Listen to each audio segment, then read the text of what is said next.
जय सिया राम। नमोस्तुनंताय सहस्रमूर्तये सहस्रपादाक्ष शिरोरुबाहवे सहस्रनामने पुरुषाय शाश्वते सहस्रकोटि युगधारिणे नमः।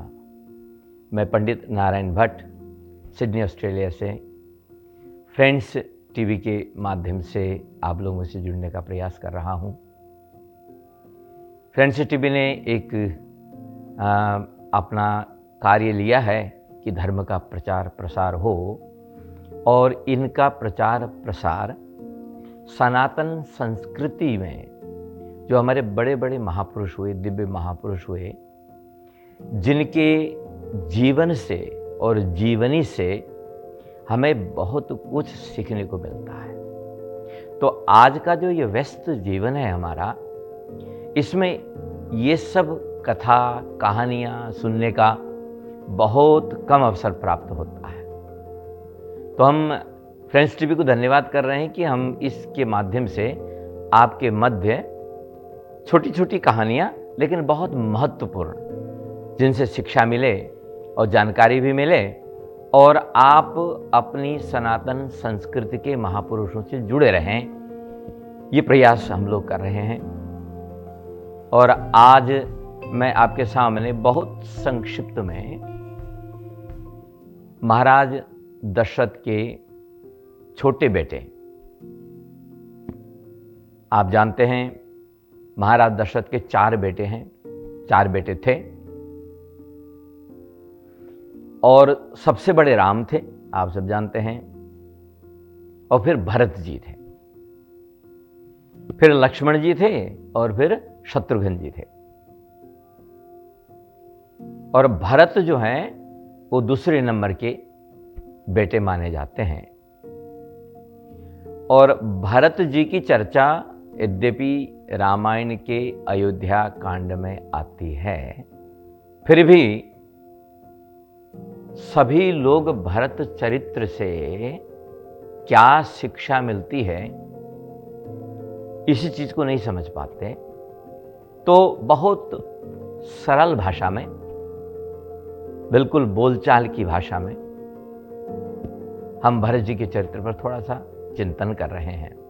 जैसा आप जानते हैं कि जैसे राम महान थे, बल्कि भगवान राम को तो हम थे भी नहीं कहते हैं, कहते हैं, क्योंकि कभी भगवान जो अवतार लेके आते हैं वो तिरोहित होते हैं, उनकी मृत्यु नहीं होती, तिरोहित होते हैं हमारे में। तो महापुरुष आते जाते रहते हैं, वो एक शरीर में न भी हो, लेकिन उनकी ज्योति, उनका प्रकाश, और उनके द्वारा दिया गया जो ज्ञान है, उनका जो चरित्र है, वो कभी मरता नहीं है, वो हमेशा जीवंत रहा करता है। तो जैसे भगवान राम का चरित्र दिव्य है, वैसे ही महाराज भरत का चरित्र भी बड़ा दिव्य है। बल्कि हमारे ऋषि मुनि और हमारे गुरु इत्यादि तो ये भी कहते हैं कि हम सब जो है भगवान राम का चरित्र सुनते हैं, ध्यान करते हैं और उन्हें याद करते हैं। लेकिन भगवान राम को जब किसी को याद करना होता था तो वो महाराज भरत को याद करते थे।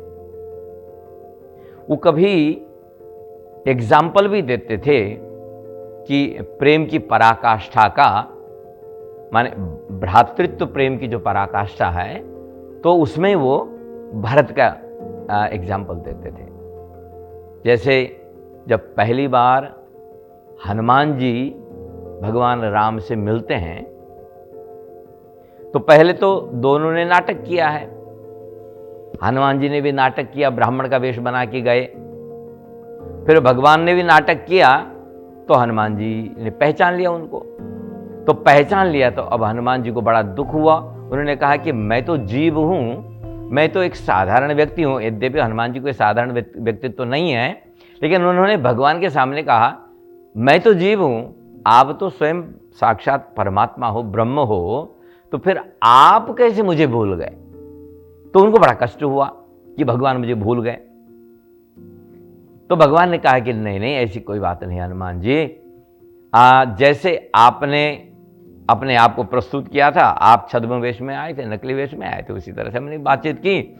वास्तव में देखा जाए तो आपको मैं भरत के समान ही प्रेम करता हूं।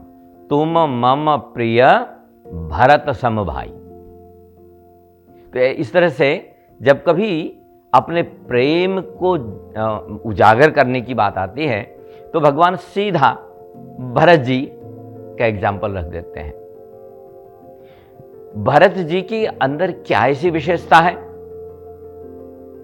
तो यूं तो भरत जी का चरित्र जब साधु संत और गुरुओं के मुख से सुनते हैं ना, तो वो कई दिनों तक चलती है, बल्कि ये भी कहिए कि महीनों तक चलती है।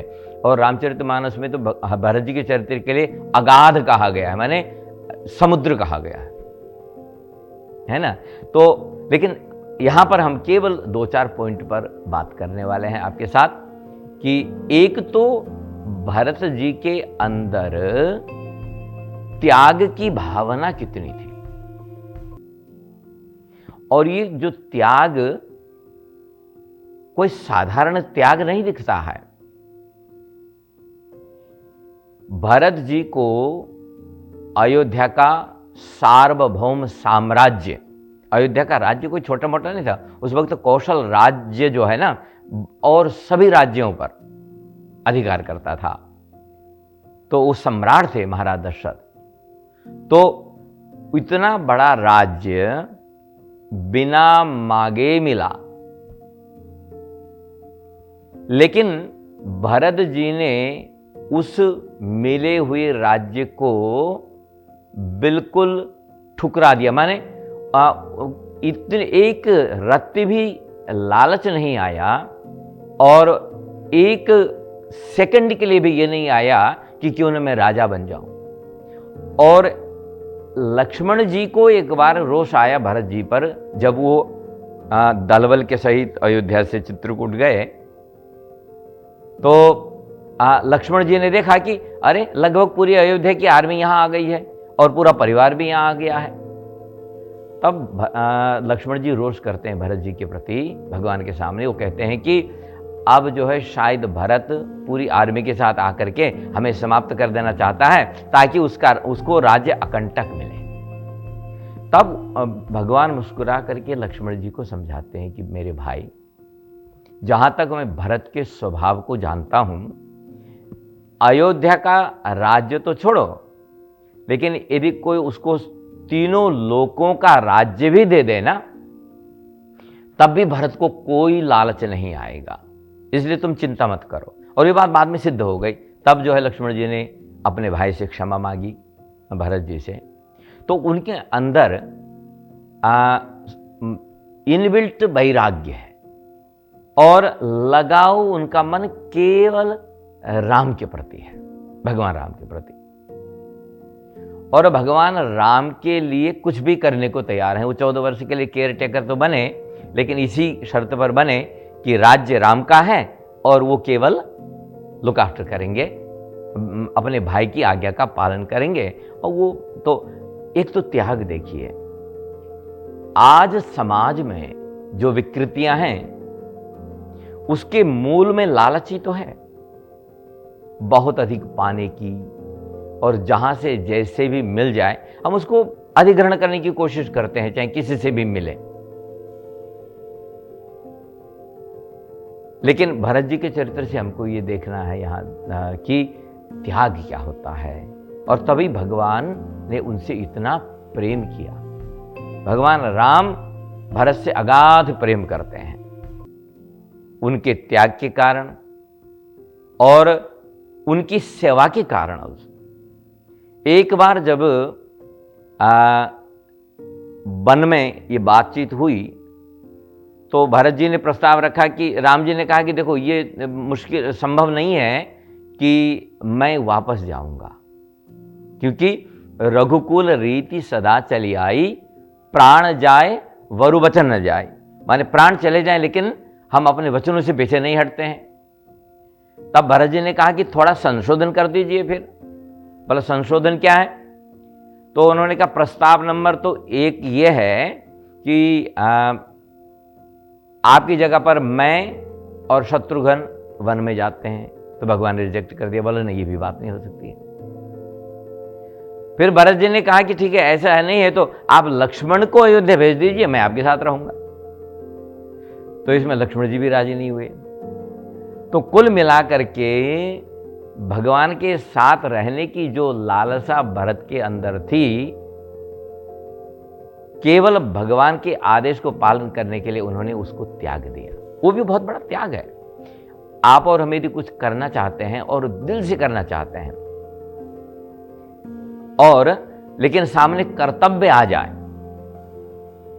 तो कर्तव्य को देखते हुए और अपने प्रेमी की, माने भगवान के प्रेम को रखने के लिए, समझ लीजिए कि क्योंकि राम को खुशी होगी कोई अयोध्या में ठीक से राज्य करे, तो इस चीज को देखते हुए, भगवान की खुशी को देखते हुए भरत ने अयोध्या में निवास करना स्वीकार किया। ये सब आप जानते हैं। तो आज के समाज को भरत जी से त्याग क्या होता है, और तप, भरत जी के अंदर तप कितना है। जब अयोध्या में वापस भरत जी आते हैं तो वो राजधानी में नहीं रहते हैं, वो पास के ही गांव नंदीग्राम में झोपड़ी बना करके, कुटिया बना करके, बलकल वस्त्र माने जैसे राजकुमार और राजा महाराजा तो उनके तो अपने वस्त्र होते थे ना, उनका त्याग करके जैसे भगवान राम ने सब श्रृंगार छोड़ा और वलकल वस्त्र धारण किए, उसी तरह से भरत जी ने भी जैसे तपस्वी का जीवन राम वन में निभा रहे हैं, उसी तरह से भरत जी अयोध्या में रहते हुए निभा रहे हैं। अब कई बार ये देखना होगा कि राम जी के त्याग से भी श्रेष्ठ भरत का त्याग लगता है यहां पर, क्योंकि राम जी तो वन में है, ठीक है, एक साधारण स्थिति की बात कर रहे हैं हम। वो भगवान हैं, वो महापुरुष हैं, वो पुरुषोत्तम है, उसकी बात नहीं कर रहे हैं हम। एक साधारण, तो वो तो वन में है, उनके लिए तो परिस्थिति ऐसी है। लेकिन भरत जी के सामने तो कोई परिस्थिति नहीं थी, उनको तो सब कुछ अवेलेबल है, उपलब्ध है, राज्य अवेलेबल है, और राज्य के सारे उपकरण उपलब्ध हैं, और राज्य की सारी सुविधाएं उपलब्ध हैं। उसके बावजूद भी उन्होंने उन सबका मन से त्याग कर दिया, और एक वनवासी की भांति नंदीग्राम में रह करके 14 वर्ष भगवान की प्रतीक्षा करना, इसको त्याग कहते हैं। माने घर में खाने पीने की सारी वस्तु मौजूद हो और हम यदि व्रत करते हैं तो वो व्रत कहलाता है। और घर में खाने की वस्तु ही न हो और हम व्रत कर रहे हैं तो वो कोई व्रत नहीं कहलाएगा, वो तो मजबूरी कहलाएगी ना। तो इसी तरह से भरत का त्याग सच्चा त्याग लगता है, भरत की तपस्या सच्ची तपस्या लगती है। और इसीलिए भगवान राम ने भरत जी से हमेशा प्यार किया है। जो भगवान का प्यार यदि हम चाहते हैं तो हमें धर्म के मार्ग पर रहना है। धर्म के विषय में हम लोग चर्चा करेंगे किसी सीरीज में। धर्म किस चीज को हम कहते हैं, क्या ये संप्रदाय है, क्या ये पूजा पाठ है, या कि ये और कोई चीज है, इस पर हम लोग एक प्रैक्टिकल चर्चा करेंगे कभी। लेकिन भरत को धर्म का स्वरूप कहा गया है। धर्म कैसा होता है, जैसे भरत होते हैं। यदि धर्म का एग्जाम्पल देना होता है, लोग कहते हैं कि देखो ये धर्म साक्षात धर्म है। धर्म का स्वरूप भी भरत जी को बताया गया है, और उसमें क्या है कि कर्तव्य निष्ठा है, त्याग है, तपस्या है, अपनत्व है, और अपना पूरा कर्तव्य निभाया है। तो इस तरह से हमारे सनातन धर्म के जो ऋषि मुनि और महापुरुष हुए, उन्होंने अपने जीवन से जी करके इन सब चीज़ों को दिखाया। और यदि हम में से कोई भी यदि भरत जी के चरित्र से प्रभावित हो जाए तो उसका कल्याण हो जाए। तो ये 2-4 शब्दों में हम लोग आज भरत जी को प्रणाम करते हुए आज केवल भरत जी के विषय में 2-4 शब्द कह रहे हैं। धन्यवाद।